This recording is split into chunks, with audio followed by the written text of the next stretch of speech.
இன்று பன்னீர்செல்வம் அவர்களுக்கு மிக மிக முக்கியமான நாள் என்றே நாம் கூறலாம். சுமார் 7000 கிலோ எடை கொண்ட பிரம்மாண்டமான கேக்குகளை பன்னீர்செல்வத்தின் ஆதரவாளர்கள் தயாரித்து தற்பொழுது மிக பிரம்மாண்டமான அளவில் விழாக்களாக பன்னீர்செல்வம் அவர்களின் பிறந்த நாளை கொண்டாடி வருகின்றனர். மேலும் தென் மாவட்டங்களில் பன்னீர்செல்வம் அவர்களுக்கான சிறப்பு பூஜைகளும் நடைபெற்று வருகிறது. இந்த நிலையில்தான் பன்னீர்செல்வம் அவர்களுக்கு அன்பு பரிசு அளிக்கும் விதமாகத்தான் மத்திய பாஜக ஒரு முக்கியமான தகவல் ஒன்றையும் கொடுத்திருக்கிறது.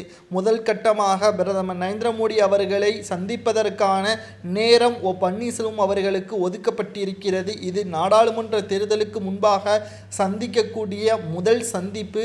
மேலும் திருச்சியில் எடப்பாடி பழனிசாமி அவர்களுக்கு எதிராக கடிதத்தின் மூலமாக அனைத்து உண்மைகளையும் பன்னீர்செல்வம் அவர்கள் கூறியதாகவும் விரைவில் மத்திய அரசை சந்திப்பதாக பன்னீர்செல்வம் அவர்கள் தகவல் ஒன்றையும் கூறியிருந்தார். இந்த நிலையில்தான் அவரது பிறந்த நாளையொட்டி அன்பு பரிசாக பிரதமர் நரேந்திர மோடி அவர்களை சந்திப்பதற்கும் நாடாளுமன்ற தேர்தலுக்கு முன்பாக வருகின்ற ஜனவரி 19ஆம் தேதி மேல்முறையீடு வழக்கின் இறுதி தீர்ப்பும் பன்னீர்செல்வத்திற்கு சாதகமாக அமையும் என்று உள்துறை அமைச்சர் அமித்ஷா அவர்கள் வெளியிட்டுள்ள அறிவிப்பு தான் மிக பிரம்மாண்டமான பரிசை விட கிடைத்த மிக பெரிய ஒரு சந்தோஷம் என்று பன்னீர்செல்வம் அவர்கள் கூறியுள்ளார்.